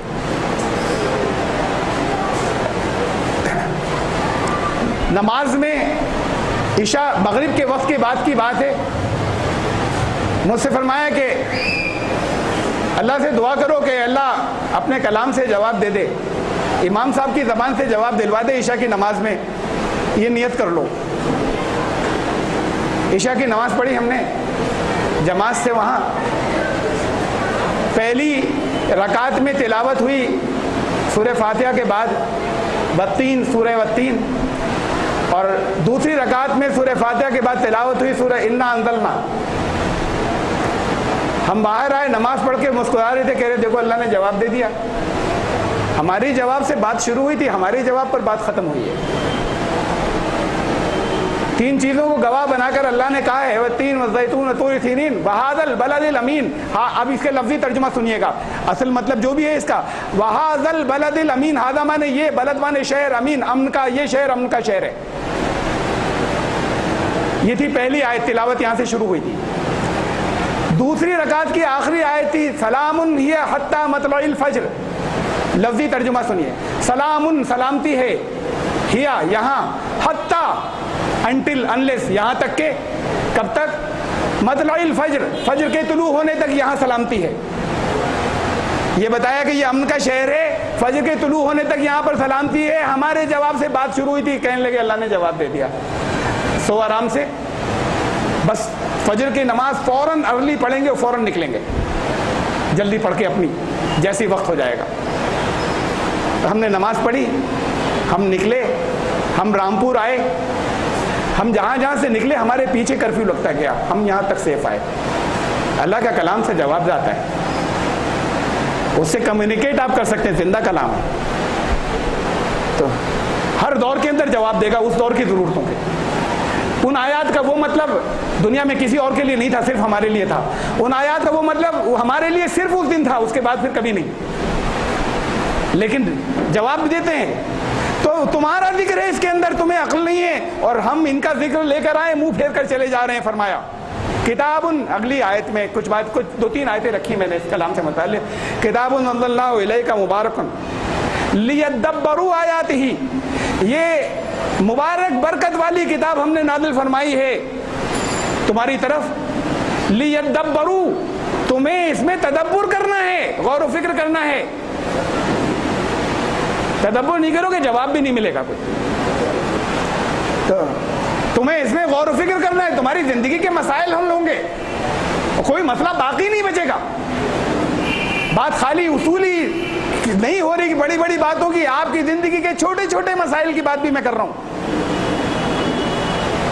وَلِيَتَذَكَّرَ أُولُو الْأَلْبَابِ، تاکہ، اور اس لیے نازل کی کہ ذکر کر سکیں اولو الالباب، عقل والے ذکر کر سکیں، اس لیے نازل ہوئی یہ کتاب. کیا بات کہی؟ عقل والے ذکر کر سکیں. ذکر کا مطلب ہے یاد دہانی. قرآن شریف نے ایک سے زیادہ مقامات پہ یہ بات کہی، وَمَا يَذَّكَّرُ إِلَّا أُولُو الْأَلْبَابِ. ارے ذکر تو کر ہی نہیں سکتے سوائے وہ لوگ جن کے اندر عقل ہے، ان کے علاوہ دوسرے تو ذکر ہی نہیں کر سکتے. وما یذکروا، نہیں ذکر کرتے ہیں، الا سوائے ان کے اولو الالباب جو عقل والے ہیں. اللہ کا کلام یہ کلام ایسا ہے جس نے اتنی جگہ عقل استعمال کرنے کی بات کی کہ دنیا میں کوئی کتاب اس کے مقابلے پہ نہیں لا سکتے، جس نے بار بار عقل استعمال کرنے کی بات کی. اس کلام کو پڑھنے والوں سے کہا جاتا ہے عقل استعمال مت کرنا.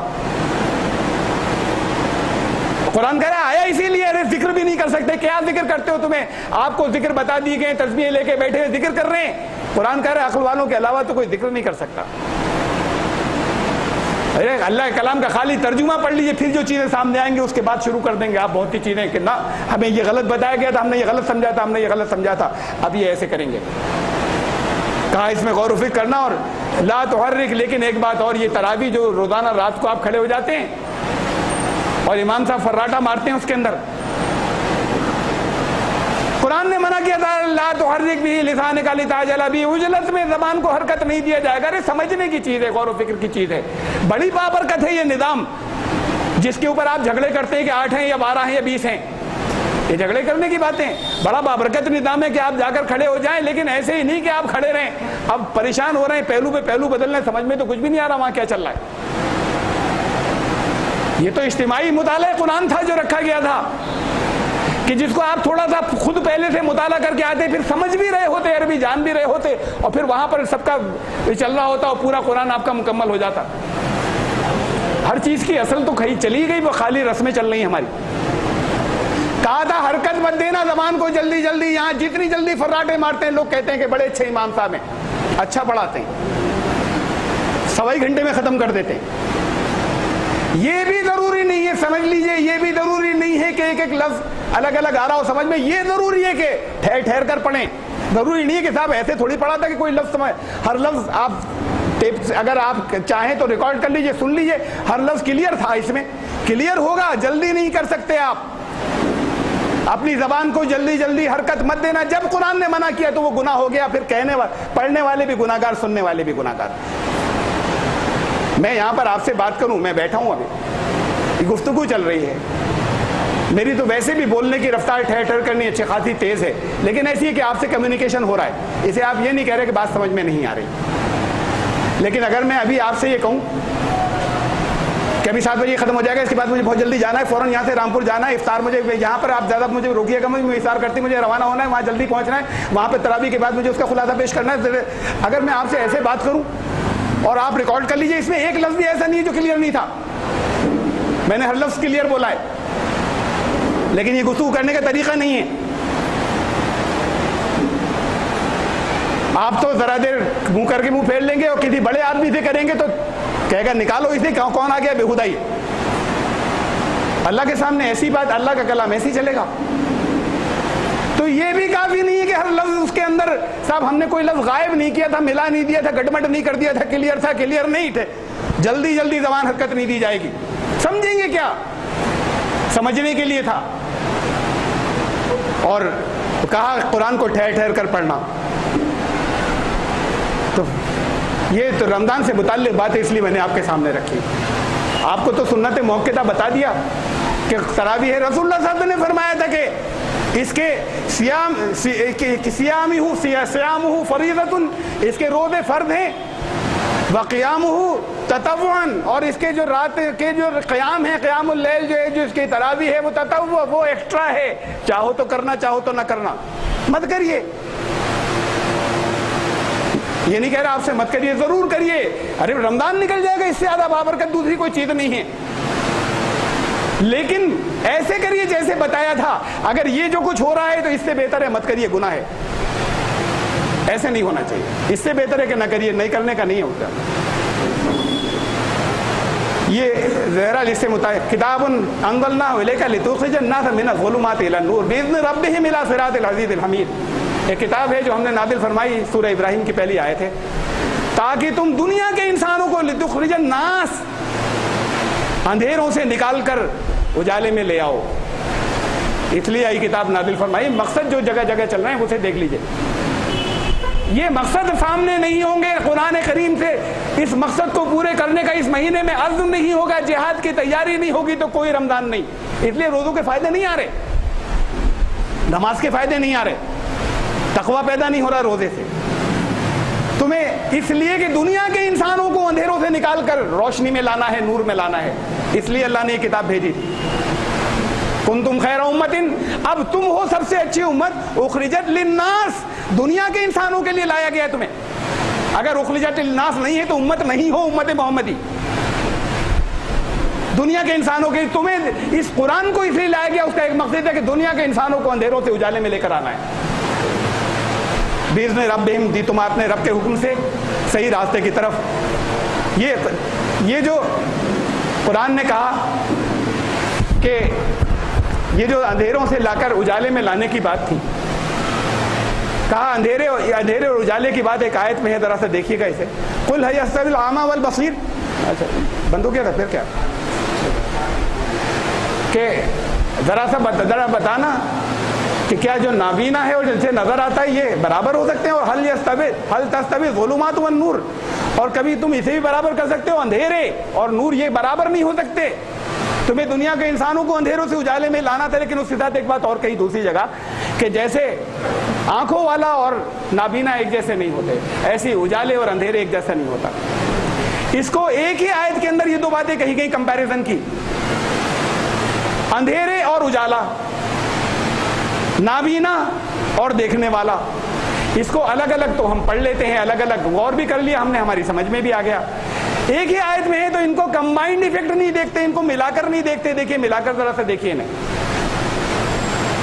اعمیٰ جسے نظر نہیں آتا، بصیر جسے نظر آتا ہے، ظلمات اندھیرے اور نور اجالا۔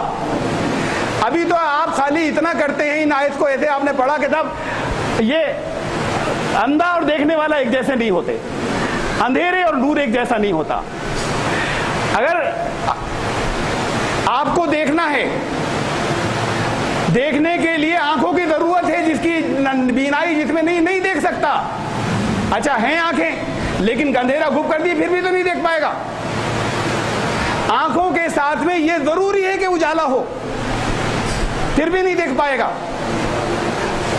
تو یہ دو چیزیں لازمی ہیں، ان میں سے ایک بھی نہیں ہوگی تو نظر نہیں آئے گا، چاہے بینائی نہ ہو چاہے روشنی نہ ہو۔ ماحول میں روشنی بھی ضروری ہے تب نظر آئے گا، ورنہ نظر نہیں آئے گا۔ قرآن نے ان دونوں چیزوں کو اس لیے یکجا کیا ہے کہ خالی اتنے ہی نہیں کہ دونوں برابر نہیں ہوتے، بلکہ وہ جو نابینا ہے اگر اس کے سامنے نور ہو، خوب لائٹ جلا دیے، نابینا ہے نہیں دیکھ سکتے، اور دیکھنے والا ہے اندھیرا کر دیجئے نہیں دیکھ سکتا۔ مفسرین نے ہمارے، میں اپنی بات نہیں کر رہا، صرف یہ کراس نہیں کیا تھا، یہ کراس میں نے کر دیا ہے کہ یہ الگ الگ لیا تھا، خالی نابینا اور دیکھنے والا، اندھیرے اور اجالا۔ لیکن اس کی جو تشریح کی ہے وہ یہ ہے کہ نابینا کا مطلب، یہ تو مثال دی ہے جو عقل استعمال نہیں کرتا، دیکھنے کا مطلب جو عقل استعمال کرتا ہے۔ یہ میری نہیں، یہ ہمارے بیشتر مفسرین کی تفسیر، ان کا جو عقل سے کام لیتے ہیں اور جو عقل سے کام نہیں لیتے وہ برابر نہیں ہو سکتے۔ اور ظلمات اور نور، نور کہتے ہیں قرآن کو، اللہ کی طرف سے جو ہدایت آئی، اور باقی جتنے نظام ہیں وہ سب اندھیرے۔ یہ تمثیلات تھیں یہ تو قرآن کے، تو آپ کو کسی چیزوں کو صحیح پرسپیکٹو میں دیکھنے کے لیے دو چیزوں کی ضرورت ہے، وحی کی رہنمائی کی، نور کی ضرورت ہے، روشنی کی، اور عقل کو استعمال کرنے کی ضرورت ہے، بصیر ہونا چاہیے، اندھے نہیں ہو۔ یہ دو چیزیں ضروری ہیں، یہ بات بتائی گئی تھی اس کے اندر کہ عقل کا استعمال ضروری ہے اور وحی کی رہنمائی ضروری ہے۔ خالی عقل سے گمراہ ہو جاؤ گے جب تک وحی کی رہنمائی نہیں ہوگی۔ یہ دو چیزیں ضروری تھی۔ اتنی چھوٹی سی بات کے اندر، مثال کے اندر یہ بات بتایا گیا تھا۔ میں قرآن سے متعلق چند باتیں رکھ رہا ہوں۔ وما وانزلنا الیک الذکر لتبین للناس ما نزل الیہم ولعلہم یتفکرون، تمہاری طرف ایسی کتاب نازل کی ہے کہ لتبین للناس، ساری دنیا کے انسانوں کو تمہیں کھول کھول کر سمجھانی ہے یہ کتاب جو نازل کی ہے، جو اور اس لیے کی تاکہ وہ غور و فکر کریں، تدبر کریں. وما انزلنا علیک الکتاب الا لتبین لهم الذی اختلفوا فیہ وہدی ورحمۃ لقوم یؤمنون. ایمان لانے والوں کے لیے لازم ہے کہ اپنے آپس کے اختلافات کا فیصلہ یہاں آ کر کرائیں اس کتاب پر. اتنے مسلک ہیں آپس میں جھگڑا کر رہے ہیں. میں نے تو اس بات کے اوپر یہیں مراد آباد میں تقریر کی تھی جس کے اوپر بہت ہنگامہ مچا تھا. میں نے کہا تھا کہ مسلک نہیں مذاہب بنا لیے، یہ دین و مذہب کے نام پہ تقریر تھی. آپ مسلک ہی دیکھیے، اتنے مسلک آپ میں قرآن کہہ رہا ہے اس پر آئیے، آپ اپنی اپنی روایتوں کی بنیاد پر جھگڑے کر رہے ہیں. خالی ہم نہیں کہہ رہے کہ آپ ان روایات کو صحیح نہ مانیں، لیکن جس جگہ اختلاف آ گیا وہاں اس اختلاف پہ تو وہاں آنا پڑے گا جہاں پر کامن ہے، وہ مشترک ہیں. اس اختلاف کے معاملے میں، باقی تمام چیزوں کے معاملے میں آپ اپنی اپنی روایات کی کیجیے پابندی. جتنی اختلافی ہیں اس پر تو اس کی طرف آئیے، قرآن کہہ رہا ہے اس کی طرف آنا پڑے گا. ہم نے تمہاری طرف یہ کتاب اس لیے نازل کی ہے کہ اپنے اختلافات کا فیصلہ یہاں پر لا کر کراؤ. ایمان لانے والے یہاں لا کر کرائیں. اور پھر آخری بات، بڑی اہم بات، زکوٰۃ والی تو چھوٹی جا رہی ہے، وقت نہیں بچا. میں نے نماز اور زکوٰۃ کے سلسلے میں کچھ باتیں رکھنی چاہیے تھی، کچھ بہت تھوڑی سی. رمضان کے 3 حصے کیے. رسول اللہ صلی اللہ علیہ وسلم نے فرمایا کہ پہلا حصہ رحمت کا ہے، دوسرا مغفرت کا ہے، تیسرا جہنم سے نجات کا ہے. عشرے رحمت کے بغیر مغفرت نہیں ہوتی، مغفرت کے بغیر جہنم سے نجات نہیں ہوتی. یہ تینوں چیزیں یہ ایک ہی اصل میں کڑیاں تینوں جڑی ہوئی ہیں، ایک چین ہے. بہرحال 2 عشرے تو نکل گئے. میں ان کے بارے میں اس وقت کچھ کہنے کی کوئی بہت زیادہ افادیت نہیں بچی. یہ تیسرا بچا، ان کے بارے میں کچھ کہنا چاہتا ہوں. یہ تیسرا جو بچا، یہ تیسرا عشرہ، جیسے جیسے قرآن آگے چل رہا ہے، جیسے جیسے آپ کی محنت آگے چل رہی ہے. شروع میں تو بڑا شوق تھا، پہلے شروع کے دن کے روزوں کا لوگوں کو. جیسے جیسے آگے چلے، 1 ہفتے بعد تراویح کے اندر تعداد کم ہو گئی، صفیں کم ہو گئی. 1 ہفتے خوب رہی، اب تھکن شروع ہو گئی ہفتے بھر سے، ایک ہی ہفتے کے روزوں سے. آگے اور اس کے بعد کسی کا دل نہیں چاہتا کہ 30 دن کا 29 کا ہو جائے، چاند ختم ہو جلدی سے، ایک دن برکتوں کا اور نہ بڑھ جائے. تھک گئے بہت. یہ بہت محنت، بہت بڑا زبردست مجاہدہ تھا یہ چل رہا تھا، یہ جو پورا ہو گیا. یہ جیسے جیسے آپ آگے بڑھ رہے ہیں، ویٹ بڑھتا چلا جا رہا ہے، وزن بڑھتا چلا جا رہا ہے، اور ایسے ہی ایسے اس کی برکتوں کا وزن بھی بڑھ رہا ہے. ہر مہینہ ویسے برابر ہوتا. اس مہینے کو برکت والا مہینہ کیا ہے؟ اس لیے کہ اس میں قرآن نازل ہوا تھا. ہر سارے دن برابر، لیکن اس مہینے کا جو آخر کا حصہ ہے، آخری عشرہ، وہ پہلے دنوں سے زیادہ بابرکت، اس لیے کہ قرآن آخری عشرے میں نازل ہوا تھا.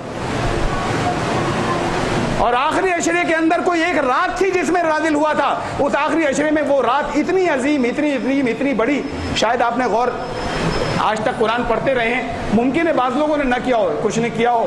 میں اسے رکھنا چاہتا ہوں، کتنی عظیم جو رات ایک ہے جس میں قرآن نازل ہوا تھا. یہ سورت قرآن کی، اس کے اندر یہ تھی سورہ قدر، انا انزلناہ فی لیلۃ القدر. ہم نے اسے تقدیر، قدر کی رات میں، قدر ایسٹیمیٹ کی رات میں ہم نے اسے نازل کیا. اسی لفظ سے تقدیر بنائے، تقدیر کی رات میں نازل کیا. قدر کہتے ہیں ایسٹیمیٹ کو. وما انزلناہ ما لیلۃ القدر، یہ وہاں پہ پوچھا جاتا ہے کہ جہاں پر اس کے عام معنی نہیں ہوتے بات کے. ارے تم نہیں سمجھے، کہہ دیا نا ہم نے اسے لیلۃ القدر میں، تم سمجھے کیا لیلۃ القدر کیا ہے؟ وما ادراک، کچھ سمجھے بھی یہ ہے کیا لیلۃ القدر؟ لیلۃ القدر خیر من الف شہر، یہ 1000 مہینوں سے بہتر ہے. بعض لوگ کہتے ہیں کہ، بعض لوگ کی اکثریت یہی کہتی ہے کہ محاورے کی بات ہے، محاورے میں بولا جاتا ہے 1000 کا مطلب بڑی گنتی بول دی ہے کہ بہت زمانے سے زیادہ اچھی ہے. قرآن میں مبالغے نہیں ہیں، اور دوسرے کلاموں میں ہوں گے. قرآن کے اندر یہ انداز بیان اپنی جگہ پر کہ ہو سکتا ہے، لیکن قرآن کی ہر چیز ایکوریٹ ہے، مبالغے نہیں ہیں. 1000 مہینے کا مطلب 1000 مہینے. میرے جس دفعہ جب پہلی مرتبہ یہ بات ذہن میں آئی تھی تو میں نے 1000، میں نے کہا اس کا مطلب کیا ہوا. پھر میں نے 1000 مہینوں کے سال بنائے. 83 سال 4 مہینے، 83 ایئرس 4 months. کہ اب قرآن یہ کہہ رہا ہے کہ یہ 83 سال 4 مہینوں سے بہتر ہے ایک رات. آپ میں سے کسی کی 80 سال عمر ہو جاتی ہے تو کہتے ہیں اچھی عمر پائی. جب 80 کو کراس کر لیتا ہے تو کہتے ہیں اللہ نے عمر تو اچھی دی تھی. 80 سے جو اوپر نکل جاتے ہیں, جنہوں نے اس سے زیادہ عمر پائی اور 1000 مہینے کی اگر عمر پائی ہو یا اس سے آگے پائی ہو, وہ ان کی زندگی کے اندر کچھ حصہ بچپن کا گزرا, ان کی زندگی کا 1/3 حصہ راتوں کا سوتے میں گزرا, پھر دن کے کچھ حصہ جو تھا بچپن سے بچا کر جو 2/3 بچا اس میں سے بہت سے سال بچپن کے گزرے. اب بیچ کا جو کچھ حصہ گزرا اس میں سے کچھ کھانے کا وقت تھا, کچھ اور ضروریات میں جانے کا بھی وقت تھا, نمازوں کا, دوسری چیزوں کا بھی وقت تھا. وقت بچا کتنا تھا؟ 80 سال کے اندر سے مشکل سے 20 سال بچے. اس 20 سال کی بات نہیں ہو رہی, اگر بچپن سے جب سے پیدا ہوا تھا وہ بندگی میں لگ جاتا, جب سے پیدا ہوا تھا جب سے مرنے تک, اگر ضرورتوں سے فارغ ہونے کہیں نہیں جاتا, بندگی کرتا رہتا, بندگی میں لگا رہتا, اگر کھانا پینا بالکل نہیں کرتا, 1 سیکنڈ نہیں سوتا اس 83 سال 4 مہینے میں, اور صرف بندگی کرتا رہتا, صبح اور شام ملا کر, راتیں بھی شامل, جب سے اس نے پہلی سانس لی تھی آخری سانس تک اس کا ہر لمحہ اسی میں گزرتا, نہ کھاتا نہ پیتا نہ ضروریات سے فارغ ہوتا نہ سوتا, اور صرف بندگی کرتا رہتا, تب بھی وہ اس کی برابری نہیں کر سکتا تھا جو اس 1 رات کی بات ہے. اگر تم اس کی بندگی پا جاؤ تو یہ ہے مطلب اس 1 رات کے افضل ہونے کا, کہ جن لوگوں نے لمبی عمر پائی اگر وہ ساری عمر بھی کھپا دیں اپنی تب اس رات کے برابر نہیں پہنچ سکتے اس رات کی. اور آپ اسے سوتے میں گزار دیتے ہیں, آپ میں سے بہت سے اسے گزار دیتے ہیں سوتے میں. ارے زندگی کا کوئی لمحہ آپ نے چھوڑا ہی نہیں ہوتا, جو کہ ممکن نہیں ہے, جو نبیوں کے لیے بھی ممکن نہیں تھا. اگر چھوڑا ہی نہیں ہوتا تب بھی اس 1 رات کے اندر اگر کچھ حاصل جو ہونا تھا وہ اس پورے میں نہیں حاصل ہو سکتا تھا. اس لیے کہ کیوں؟ اس لیے کہ اس میں قرآن نازل ہوا ہے اس رات میں. اس رات کی عظمت یہ ہے, اسے سوتے میں گزار دیتے ہیں, اکثریت سوتے میں گزار دیتی ہے. اور پھر یہ کہا کہ تنزل الملائکۃ والروح فیہا بإذن ربہم من کل امر, ملائکہ کا نزول ہوتا ہے. میں روح پر ابھی بات نہیں کر رہا, روح کی حقیقت کیا ہے, روح کی کچھ اس سے مختلف حقیقت ہے جو سمجھی جاتی ہے. بہرحال اس کا نزول ہوتا ہے اس رات میں بِإِذْنِ رَبِّهِمْ, ان کے رب کے حکم سے, من کل امر, سارے معاملات کے فیصلوں کے ساتھ میں. سال کا بجٹ آتا ہے, اسی لیے تقدیر کی رات ہے قدر, لیلۃ القدر, ایسٹیمیٹ کی پورے سال کا. 5 سال کے لیے ایک سرکار بنی, 5 ایئر پلان بناتے ہیں, لیکن ہر سال کا بجٹ الگ لاتے ہیں. یہ سال کا بجٹ آتا ہے اس 1 رات کے اندر, من کل امر, سارے امور کے فیصلوں کے ساتھ میں. کس کس سے اپنے کاموں کے لیے سفارش کرانے جاتے ہیں سال بھر, کیا کیا کوششیں کرتے ہیں, بھاگتے ہیں, کس کس سے دعا کرانے جاتے ہیں. جس وقت فیصلے آپ کے لیے نازل ہو رہے تھے اس وقت غیر حاضر, اس وقت پڑے سو رہے تھے. جس نے لکھا ہے صرف وہی اس بدل بھی سکتا تھا, کوئی اور نہیں. یہ نہیں کہ لازماً بدل دے گا, آپ کو کچھ کرنا ہوگا, کچھ تقاضے پورے کرنے ہوں گے, لیکن کم از کم موجود تو ہوتے اس وقت دعا کر رہے ہوتے, اس وقت مانگ رہے ہوتے, یا اس وقت بندگی میں لگے ہوتے, اس وقت سو رہے ہیں. جب سال بھر کے, باقی سال بھر کے لیے اپنے طرح طرح کی سفارشیں لوگوں سے کرا رہے ہیں, یہ کرا رہے ہیں, دعائیں کرا رہے ہیں. اور جس نے تقدیر اپنے آپ کی نازل کی ہے پورے سال بھر کی, اس وقت آپ بے خبر ہیں. ارے اگر آپ کو اپنی چھٹی لینی پڑ جائے, دکان کے شٹر گرانے پڑ جائیں, جاب سے چھٹی لینی پڑ جائے دن میں سونے کے لیے, کہ اس رات کو میں نہیں سوؤں گا, تو کریے یہ. اسے غیر حاضر نہیں رہ سکتے. اس میں بہت بڑی بدنصیبی ہے, بہت بڑی محرومی ہے اگر غیر حاضر رہ رہے ہیں تو. یہ بات ایک دوسری جگہ کہی, سورہ دخان میں, انا انزلنا فی لیلۃ مبارکہ, اسے ہم نے ایک برکت والی رات میں نازل کیا. فیہا, اس میں, یفرقو, فرق کر دیا جاتا ہے, الگ الگ جدا کر دیا جاتا ہے, جدا کر دیا گیا. کلو امر حکیم, جتنے بھی حکمت والی فیصلے تھے ان کو سب کو بالکل سارٹ آؤٹ کر دیا جاتا ہے اس رات کے اندر. ساری حکمتیں الگ الگ اس رات میں ہوتی ہیں. بڑی عجیب بات کہی ہے, بہت عجیب الفاظ ہیں. ساری حکمتوں کے فیصلے اس 1 رات میں ہوتے ہیں, اور ہر سال یہ رات آتی ہے, اس کا مطلب سال بھر کے ہوتے ہیں. تو اس ایک رات میں اپنی زندگی کے لیے وہاں اللہ سے تو مانگیے، بندگی کے لیے تو کھڑے ہوئیے، قرآن میں تو غور کیجئے، لیکن کچھ وقت نکالیے اپنی زندگی کی پلاننگ کے لیے، اپنے معاملات کو سارٹ آؤٹ کرنے کے لیے۔ اس رات، یہ رات بہترین ہے۔ فیہا یفرق کل امر حکیم، اس رات کو بیٹھ کے پلان کیجئے اور سوچیے، اللہ کی طرف سے فیصلے ہوتے ہیں جو حکمت کی باتیں سارٹ آؤٹ اس رات میں کی جاتی ہیں، صحیح باتیں کھلیں گی آپ کے اوپر اس میں، رات میں۔ اب وہ رات کب ہے؟ آخری عشرے کے اندر۔ قرآن نے تو یہاں تک کہا تھا کہ رمضان میں ہے، رسول اللہ صلی اللہ علیہ وسلم نے اس کے آگے بتایا آخری عشرے میں ہے۔ آخری عشرے کی طاق راتوں میں سے ایک میں ہے، یا 21ویں رات، یا 23ویں، یا 25ویں، یا 27ویں، یا 29ویں۔ لوگوں میں مشہور ہو گیا 27ویں، بڑا دھوکہ کھا رہے ہیں جنہوں نے یقین کر لیا۔ یہ دھوکہ مت کھائیے گا کہ 27ویں رات ہے، بڑا نقصان کر رہے ہیں اپنا۔ اگر ارے رسول اللہ صلی اللہ علیہ وسلم کہہ رہے ہیں کہ مجھے وہ رات دکھائی گئی اور پھر بھلا دی گئی، نبی کو بھلا دی گئی تو کسی صحابی کو نہیں بتائی جا سکتی، کسی ولی کو نہیں بتائی جا سکتی، کسی بزرگ کو، کسی عالم کو اور آپ کو نہیں بتائی جا سکتی۔ جس کو نبی کو بلایا گیا، اور انٹینشنلی اور جان بوجھ کر اللہ نے بلایا، نبی کو بھلا دیا، آپ کو علم دے دیا، کسی عالم کو علم دے دیا، کسی صحابی کو دے دیا، کسی ولی کو دے دیا، نبی کو بلا کر۔ جس کو نبی نے کہا کہ مجھے بھلائی گئی، کچھ حکمت ہوگی بھلائی جانے میں۔ میں جو کچھ یہاں پر نہیں وقت ہے کہ میں اسے پیش کرتا جغرافیکل یہاں پر ڈیمو، کہ وہ رات ایک ہی نہیں رہتی، وہ کبھی 23ویں ہوتی، کبھی 25ویں۔ یہ سورج اور چاند کی گردشوں کے اندر اور ان کے مدار کے اندر جو فرق ہیں، ان فرق کی وجہ سے یہ رات بدلتی ہے، کبھی 23ویں ہوتی، کبھی 25ویں، کبھی 27ویں، کبھی اس لیے بھلائی گئی کہ ایک رات جو اس رات جو کوئی بھی ہو بتائی گئی، اور پھر کہا کہ اب اسے طاق راتوں میں سے تلاش کرنا۔ تو آپ نے اگر ایک بھی چھوڑ دی تو چانس چھوڑ دیا، ہو سکتا ہے وہی ایک رات ہو۔ یہ پانچوں پکڑنی ہے، پانچوں لے لی تو آپ کو ملی ہے۔ اپنی زندگی کے بارے میں غور و فکر کیجئے، اس دن جو حکمت کی باتیں کھلیں گی کسی اور دن نہیں کھلیں گی۔ اللہ کو یاد کیجئے، کچھ قرآن پہ غور کیجئے، تدبر کیجئے، اللہ کا شکر ادا کرنے کی کوشش کیجئے۔ شکر ادا کرنا، میں نے کہا نا الحمدللہ کی تسبیح نہیں، یاد کیجئے کیا کیا نعمتیں آپ کو ملی، شکر کی کیفیت دل میں پیدا ہو، یہ ہے شکر ادا کرنا۔ خالی بیٹھ کر پھر عمل سے کیا جائے گا بات کو نکل کے۔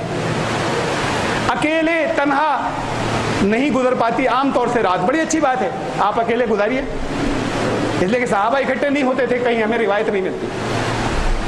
لیکن آپ کتنی دیر قرآن شریف پڑھیں گے، کتنی دیر آپ 2 گھنٹے بعد نیند آنے لگے گی۔ اس لیے اگر اکٹھے ہونا منع نہیں، اس لیے اگر لوگ اکٹھے ہو جاتے ہیں تو آسان ہو جاتا ہے ایک دوسرے کے سپورٹ سے رات گزارنا۔ اور پھر آپ پڑھنا شروع کیجئے، قرآن کتنا قرآن پڑھ لیں گے، مونوٹونس یعنی یکسانیت سے انسان کو نیند آتی ہے۔ نماز رات بھر تھوڑی پڑھ ڈالیں گے، کتنی نفل نمازیں پڑھ لیں گے، یکسانیت سے مونوٹونس ہونے سے نیند آتی ہے۔ تنوع ہونا چاہیے، ڈفرینٹ پروگرامز اگر سیٹ ہو جائیں، کوئی صحیح سیٹ کرنے والا ہو، ایک وہ اب یہ کیجئے، اب یہ کیجئے، اب یہ کیجئے، اب یہ کیجئے، چیزوں کی صحیح اسپرٹ اور صحیح روح سمجھ کر صحیح معنوں کے ساتھ میں وہ خالی کوئی وہ نہ بن جائیں، رسمیں نہیں ہوں، پھر اس سے بہت کچھ حاصل ہو سکتا ہے۔ ہم کرتے ہیں اپنے یہاں رات کو اس کی باتیں میں نے یہاں پر مراد آباد کے چند لوگوں کو معلوم ہے، آپ کو بتا دیں گے یہاں پر کس طرح سے کس انداز میں اور اس کے فائدے ہوتے ہیں، آتے ہیں نکلتے ہیں۔ تو بہرحال یہ میں لیلۃ القدر سے تعلق سے کچھ باتیں بتانا چاہتا تھا، کچھ باتیں زکوٰۃ کے تعلق سے بھی کہنا چاہتا تھا، وقت نہیں بچا، 7 بج گئے، افطار کا وقت قریب ہے۔ انشاءاللہ زندگی رہی تو آئندہ پھر ملیں گے اور پھر اس پہ آگے کچھ بات چیت کریں گے۔ جتنا سنا، جتنا ہم نے یہاں پر جانا، قرآن کریم کی برکت سے، قرآن کریم کے تعلق سے، اللہ اس مبارک مہینے کے اندر، اس مہینے میں جس نے آپ نے اپنا یہ کلام نازل فرمایا، اللہ وہ کلام جو زندہ کلام ہے، وہ جو ہمیں زندگی کی طرف لے جاتا ہے، جو ہمیں موت سے نکالتا ہے، ہمیں جمود سے نکالتا ہے، اللہ اس وہ مہینے کا ہر لمحہ بابرکت ہے۔ اور اس مہینے کے اندر ہم نے یہاں پر کچھ تھوڑا بہت غور و فکر کیا، اس مہینے کی عظمت پر غور کیا، وہ عظمت کیوں ہے؟ اے اللہ ہمیں توفیق عطا فرما کہ جو کچھ اس کے اندر خیر ہے وہ ہم سب تک پہنچ جائے، اس کے اندر کوئی چیز اچھی نہیں ہے اور شر ہے تو ہم سب سے اس کو روک دیا۔ اے اللہ یہ برکتیں رمضان کریم کی اللہ ہمارے لیے رحمت بھی مقدور کر دے اور ہمارے لیے مغفرت بھی مقدور کر دے، اور یہ آخری عشرہ، اس آخری عشرے کے خصوصاً وہ 5 راتیں ہم میں سے کسی سے مس نہ ہو جائیں، کسی سے چھوٹ نہ جائیں، کسی کے ہاتھ سے نکل نہ جائیں، ان کو ہمیں استعمال کرنے کی توفیق عطا فرما۔ الہ العالمین ہماری نمازوں کو، ہماری عبادتوں کو، ہماری دعاؤں کو اور ہمارے روزوں کو تمام جملہ جتنی عبادتیں ہیں مناسک وہ خالی ایسی پوجائیں نہ رہ جائیں، ان کو ان کی حقیقی اسپرٹ عطا فرما اور اپنی بارگاہ میں قبول فرما اور ہمیں اپنی زندگی بہتر کرنے کی توفیق عطا فرما۔ سبحان ربک رب العزت